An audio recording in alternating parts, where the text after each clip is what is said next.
Figure में चलते हैं, भटनेर से नीचे आते हैं और आ गया क्या, चूरू। गुरुजी चूरू में दुर्ग है, बिल्कुल है। चूरू का तो आज तक 2-3 ही प्रश्न बने और जितनी बार प्रश्न आप किन्हीं को याद। आपको बताया, एक बार प्रश्न पूछा कि कबीर पाठशाला और पुत्री पाठशाला कहां है, जबकि ये पाठशाला आज भी चल रही है। खुद चूरू वालों को भी नहीं पता कि हमारे यहाँ ये पाठशालाएं हैं क्या। फिर एक बार प्रश्न आया, वो तो सबको ही चौंका दिया। बोलो किस दुर्ग से चांदी के घोड़े दागे गए, और पढ़ने वाले ने सबसे पहले चूरू ऑप्शन को काटा। बोले यार चूरू क्या ना घोड़ा है, तो देखो घोड़ा दागा चूरू है तो नॉर्मल दुर्ग। वर्तमान में तो इस दुर्ग में शायद थाना चल रहा है, पुलिस थाना है वर्तमान में इस दुर्ग में। देखो इसका निर्माण बीकानेर का एक सामंत था, यानी चूरू रियासत बीकानेर के नीचे आती थी, तो बीकानेर का एक सामंत था कुशल सिंह। देखो इनको नहीं याद करना है, मैं बस ऐसे ही बता रहा हूं, सब दुर्गों का जिक्र चल रहा है तब बता रहा हूं, आपको कोई जरूरत नहीं है इन दुर्ग को याद करना। यहां पर क्योंकि ये जाट बाहुल्य क्षेत्र भी है, यहां पर जाटों ने भी एक छोटा सा दुर्ग बनाया था जिसे कहते हैं कि धूलकोट नाम था,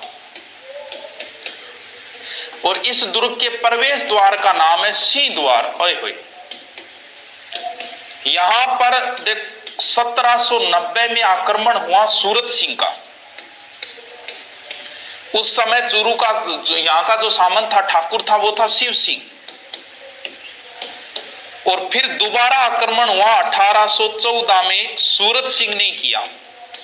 सूरत सिंह ने दोबारा आक्रमण किया, किसके साथ मिलकर, अमरचंद सुराणा के साथ मिलकर, अमरचंद सुराणा। और तब बताते हैं शासक वही था शिव सिंह। तब बताते हैं गोला बारूद खाली हो गया तो वह चांदी चुंदिया कोई डगड़ पड़ा, वह मारा फेंक गए, तो चांदी के गोले दागे गए। एक अलग टाइप का प्रश्न है जो एक बार में भी पूछ लिया। गुरुजी को याद करने की जरूरत है क्या? जरूरत नहीं तो क्या बताओ, ये जो चांदी के गोले वाले प्रश्न आज से 8 साल पहले आया था और आज तो कंपटीशन का ये लेवल हो गया। तो भैया मैं तो नहीं कह सकता कि ये चीज मत याद करो और ये करो, क्योंकि इतना डीपली कई बार ऐसे ऐसे प्रश्न पूछते हैं। ऊंट की चाल पूछ ली, प्रश्न पूछता हूं चलो आपसे मैं, अब तो मैंने बोल दिया। पूछा कि निम्न में से किस जानवर की चाल भिन्न है, ऑप्शन दे दिए गाय, भैंस, शेर और ऊंट। सब शेर करके आ गए, जबकि उत्तर उसका था ऊंट। तो इस तरीके के प्रश्न आते हैं, कुछ भी आ सकता है, एग्जाम का कोई लेवल नहीं रहा है, कुछ भी पूछ सकते हैं। तो देख लो, मैंने तो बता दिया, आप स्क्रीनशॉट ले लो और उतार लेना। आगे चले? हाँ गुरुजी आगे चलो।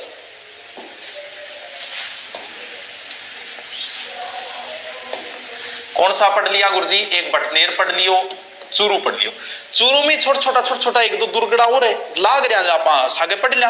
हाँ गुरुजी पढ़ा दो। फिर एक दुर्ग है सुजानगढ़ में, सुजानगढ़ चूरू की एक तहसील है, नाम सुना होगा, कन्हैया लाल सेठिया जी। पातल और पित्तल, घासरी रोटी बन बिलावड़ो ले गाजो, नानो सोमरियो चीक पड़ियो। वो पातल और पित्तल, वो कन्हैया लाल जी सेठिया जो थे वो सुजानगढ़ के ही थे। तो सुजानगढ़ में भी एक दुर्ग है और इस दुर्ग को हड़बूजी का कोट बोलते हैं, और इसके चारों ओर मिट्टी का परकोटा है। ठीक है, सुजानगढ़ आ गए और फिर रतनगढ़ को ही नाम ले लिया। एक दुर्ग रतनगढ़ में भी है, छोटा छोटा दुर्ग है, देखो बड़े लेवल के नहीं है ये। रतनगढ़ दुर्ग कहां? चूरू में। इसका निर्माण भी सूरत सिंह ने करवाया था।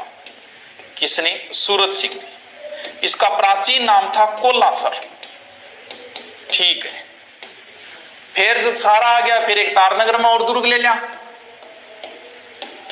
और तारानगर का जो दुर्ग है उसमें वर्तमान में क्या चल रहा है? वर्तमान में तहसील चल रही है। तारानगर दुर्ग में वर्तमान में तहसील है, और तारानगर दुर्ग का निर्माण भी उसी सूरत सिंह ने करवाया था। देखो सूरत सिंह का नाम आ रहा है सारे दुर्गों में, और भटनेर का नाम भी सूरत सिंह ने किया। अब किसी को नॉलेज है तो बताओ तारानगर का पुराना नाम क्या है? कमेंट करके बताओ, मैं देखता हूं किसको कितना नॉलेज है।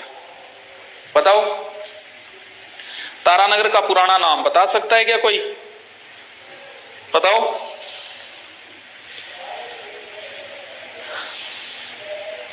तारानगर का पुराना नाम, अरे वाह बता दिए भी।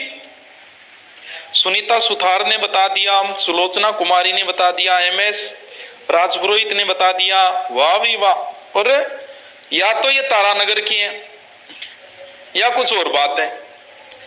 जिन्होंने नाम लिया वो या तो तारानगर तहसील, वरना तो ये तो जिक्के जाके में तो आती नहीं। और आपको एक और बता दें, टोड ने भी अपनी पुस्तक में जिक्र किया है तारानगर का उस प्राचीन नाम के कि यहां भी अकाल पड़ा था। टोड ने पुस्तक में जिक्र हुआ है इसका, बिल्कुल। बस मैं तो चेक कर रहा था तारानगर तहसील से कितने कई जुड़े हुए बाकी को तो नहीं पता है इसका। देखो, तारानगर का पुराना नाम ऋणी है। कोई ऋणकली नाम की कोई महिला ही बिन कोई साधु आशीर्वाद दियो कि तू जा और तू जाके जब रुकेगी बठी तेरे नाम वो शहर बस जाओ, तो बिंग नाम पर शहर हो ऋणी। बाद में इसका नाम चेंज करके क्या कर दिया, तारानगर कर दिया। और इसका ऋणी नाम का जिक्र जो है वो टोड ने अपनी पुस्तक में किया है कि ऋणी में भी कई सालों तक अकाल पड़े।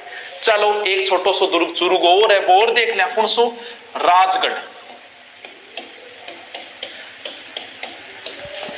राजगढ़ दो है, एक राजगढ़ अलवर में भी है। अब मुझे ये बताओ कि उस राजगढ़ का नाम एक अलवर में, तो इसका नाम फिर चेंज कर दिया था। तो बता सकते हो कि बसों में और में राजगढ़ नाम नहीं मिलता है का? बताओ, अब बताओ। रीट में जनजाति नहीं आती क्या? जनजाति नहीं, लेकिन फिर भी पढ़ लो, अच्छा रहेगा, क्योंकि उनके नृत्य वगैरह कुछ चीजें लगती है।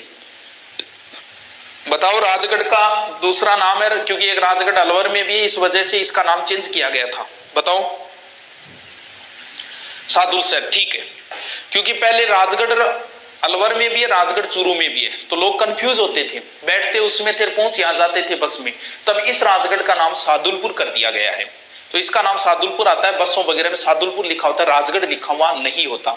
तो ये राजगढ़ दुर्ग का, ये भी चूरू में। इसका निर्माण 1766 में गज सिंह ने करवाया और अपने पुत्र था राज सिंह के नाम पर।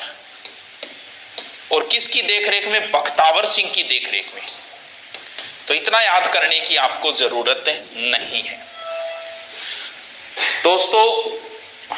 आगे के दुर्ग जो है हम अब चूरू से नीचे उतरेंगे, झुंझुनू, सिक्कर, भरतपुर होते हुए आगे चलेंगे। तो सबसे पहले मैं दोबारा